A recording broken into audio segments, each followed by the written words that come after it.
Welcome back to this YouTube channel. आज के इस वीडियो के अंदर हम बात करने वाले हैं हमारे प्राचीन इतिहास के बारे में। कुछ ऐसे तथ्य आपके सामने रखेंगे जो कि आज से पहले आप लोगों ने शायद सुने होंगे या फिर नहीं सुने होंगे। जो लोग इस वीडियो को पहली बार देख रहे हैं, लाइक शेयर कमेंट जरूर कर दीजिएगा। उम्मीद है आप लोगों को कुछ नई इन्फॉर्मेशन देखने को मिलेगी।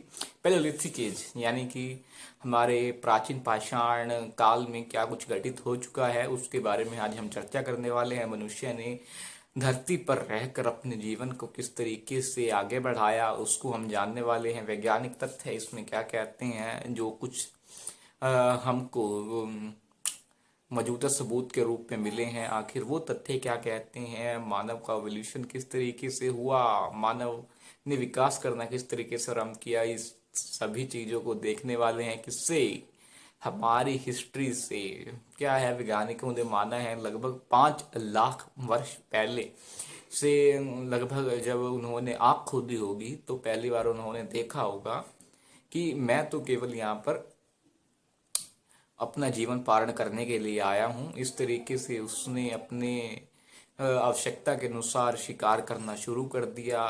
और हमको कई ऐसी गुफाएं देखने को मिलती हैं जहाँ पर उनके निवास स्थान दिखाई पड़ते हैं। यहाँ तक कि इनके अवशेष हमको अफ्रीका, दक्षिण अमेरिका, भारत, ऐसे एशियाई देशों में, यूरोपीय देशों में देखने को मिल ही जाते हैं। माना जाता है कि जो खाना बदोश लोग हुआ करते थे मानव संजाति में, वो किस तरीके से विचार विमर्श किया करते थे, उनको सोचने का तरीका क्या था, वो लगभग उनको बताया गया है कि वो स्थायी न होकर अस्थायी हुआ करते थे। एक स्थान से दूसरे स्थान पर जाया करते थे, शिकार किया करते थे, अपने जीवन का पालन किया करते थे। उनको पहनने से कोई मतलब नहीं होता, वस्त्र का उनको इतना ज्यादा मालूम नहीं था, इसीलिए वो शिकार किया करते थे। पशु पक्षियों का उनकी खाल को लपेट लिया करते थे तथा पेड़ पत्तों की छाल को अपने वस्त्र बना लिया करते थे।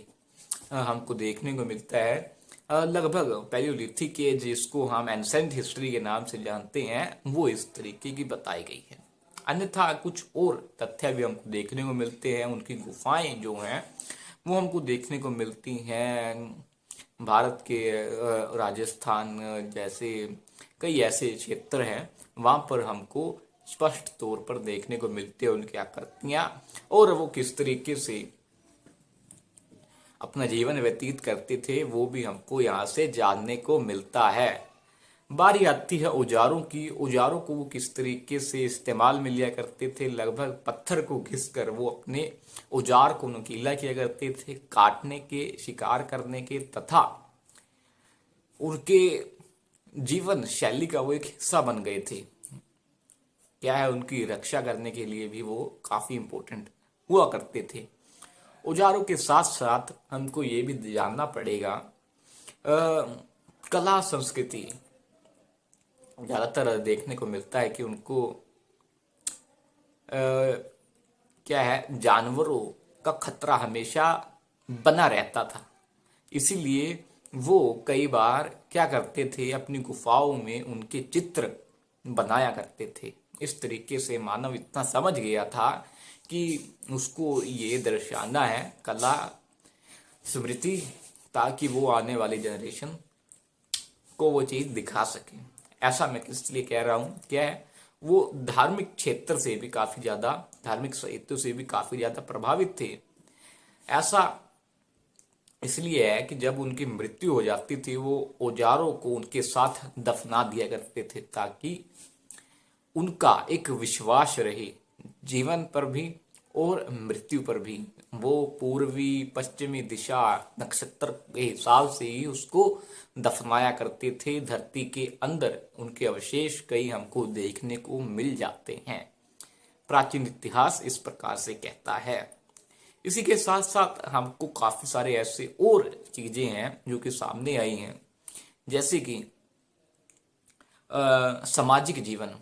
सामाजिक जीवन, वो उन पर काफी ज्यादा दबाव बना रहता था। पहला क्या, प्राकृतिक आपदाएं काफी आया करती थी, और उसी के साथ साथ जानवरों का खतरा भी बना रहता था, कहीं जानवर उन पर अटैक ना कर दे। उसी के साथ साथ कई ऐसे हमले हुआ करते थे पशु पक्षियों के द्वारा जिनसे उनको बचकर रहना पड़ता था। इसलिए उन्होंने समूह में रहना शुरू कर दिया था, झुंडों में वो रहा करते थे।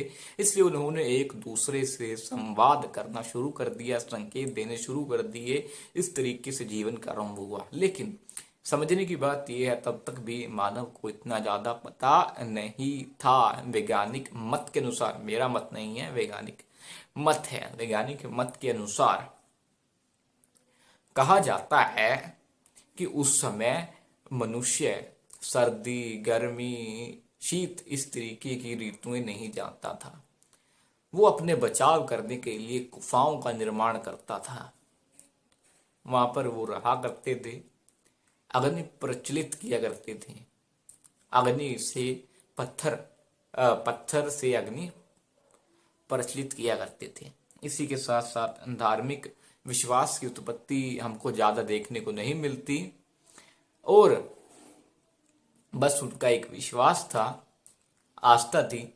जब कोई मर जाता था तब वो अपने औजार को उसके साथ दबा दिया करते थे, दफन कर दिया करते थे, पूर्व पश्चिमी नक्षत्र को देखते हुए। कला की उत्पत्ति मनुष्य ने उस समय कुछ विकास कर लिया था, लेकिन चित्र कला को वो प्रदर्शित किया करते थे। जानवरों की आकृतियां हमको देखने को मिलती हैं अभी भी गुफाओं में। तो इस तरीके से रहा एंसेंट हिस्ट्री। लेकिन इतने पर वो ठहरे नहीं। उन्होंने क्या किया? उन्होंने किया कृषि का उनको पता नहीं था। जैसे जैसे आवश्यकता बढ़ती गई, उन्होंने कृषि करना भी चालू कर दिया। तो ये हमको कुछ वैज्ञानिक तथ्य देखने को मिलते हैं जो कि चल रहे हैं एक अनुमान को लेकर, ऐसा होता था, ऐसा था। लेकिन यहाँ पर हमको कहीं भी ये देखने को नहीं मिलता कि ये पूर्ण रूप से सत्य है। ऐसा अनुमान लगाया जा रहा है, और अनुमान कभी सही बैठता है, कभी सही नहीं बैठता है। ये अलग दिशा की ओर आपको लेकर जा रहा हूं, अलग दिशा की ओर आपको लेकर जा रहा हूं।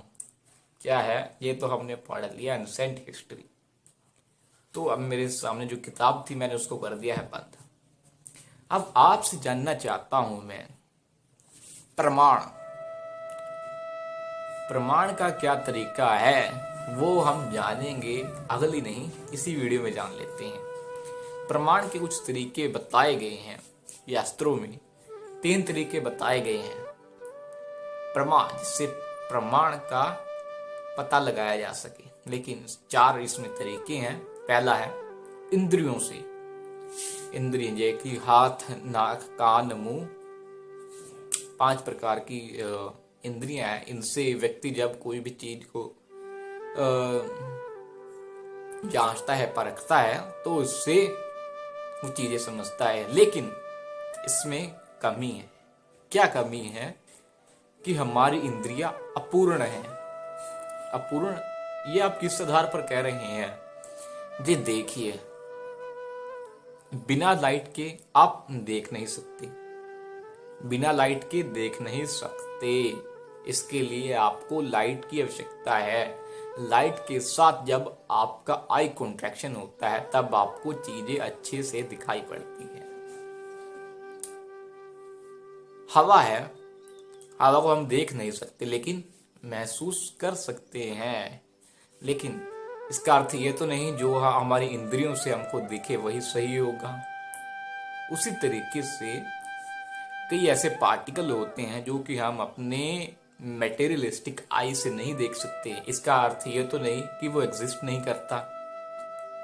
चलिए दूसरा क्या है? मनुष्य को भूलने की बीमारी है, बड़ी पुरानी बीमारी है।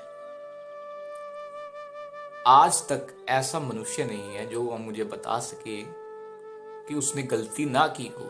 गलतियां करना तो मनुष्य का स्वभाव है, और उसी के साथ साथ हमको देखने को मिलता है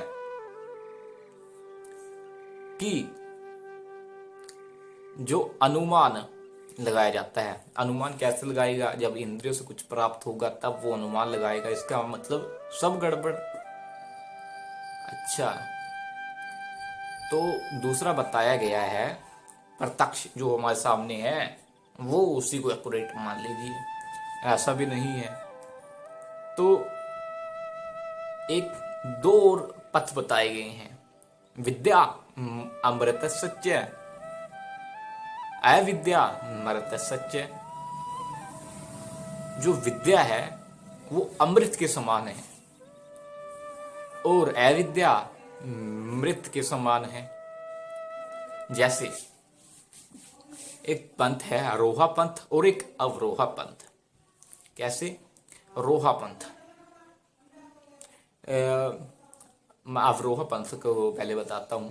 मैंने अपने पिताजी से सुना कि व्यक्ति मरता है, तो मैंने मान लिया कि सब मरते हैं तो मैं भी मरूंगा। और दूसरा है रोहा पंथ। इसमें क्या है,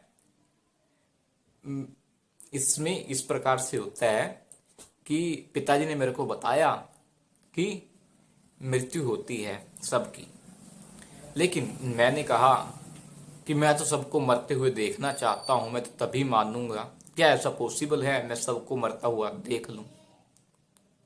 नहीं, ये इम्प्रैक्टिकल है। लेकिन एक है शब्द प्रमाण। शब्द प्रमाण भी दो प्रकार के होते हैं। एक है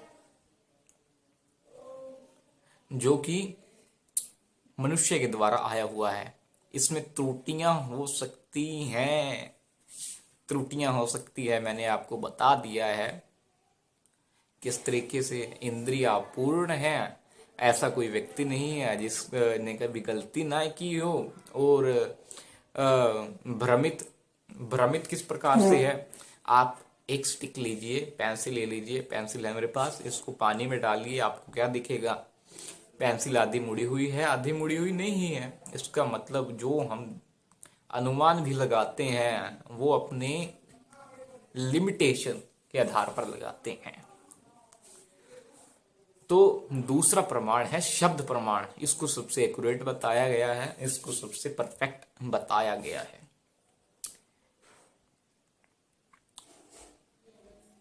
मनुष्य के द्वारा नहीं, सीधा भगवान के द्वारा। इसमें कोई गलती नहीं हो सकती। पहली चीज ये लेकर चलिए, हम जो भी काम करेंगे अपनी भौतिक इंद्रियों से, इसमें गलती रहने के चांसेस 101% है। लेकिन जो चीज सीधा सीधा भगवान से आ रही है उसमें गलती के चांस 0% है। अब मैं आपसे कहूं, पहली बार जब कोई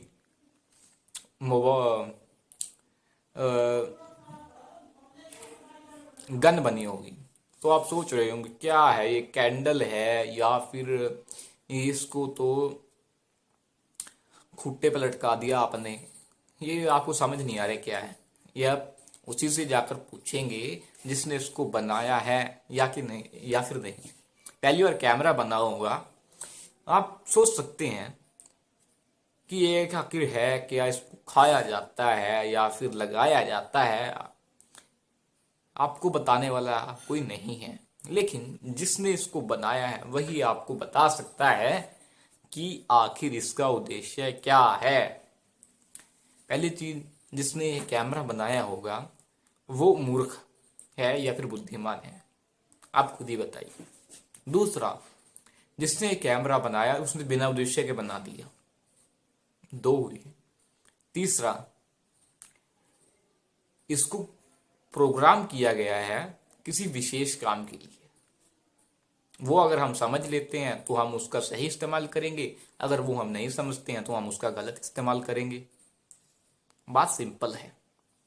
तो उसी तरीके से मनुष्य के जीवन का लक्ष्य क्या है, वो करना क्या है, उसको करना क्या है, ये चीज हम नहीं तय कर सकते। ये डिसाइड करेंगे भगवान। बिल्कुल सही बात है। जिस किसी को भी दिक्कत आ रही होगी वो हमको कमेंट कर दीजिए, हम आपको अच्छे से समझाएंगे। यहाँ अब तक के लिए धन्यवाद। बने रहिए हमारे साथ क्योंकि हम आपको देते रहते हैं नॉलेजेबल ज्ञान। चलिए इस वीडियो की समाप्ति करते हैं। Thank you.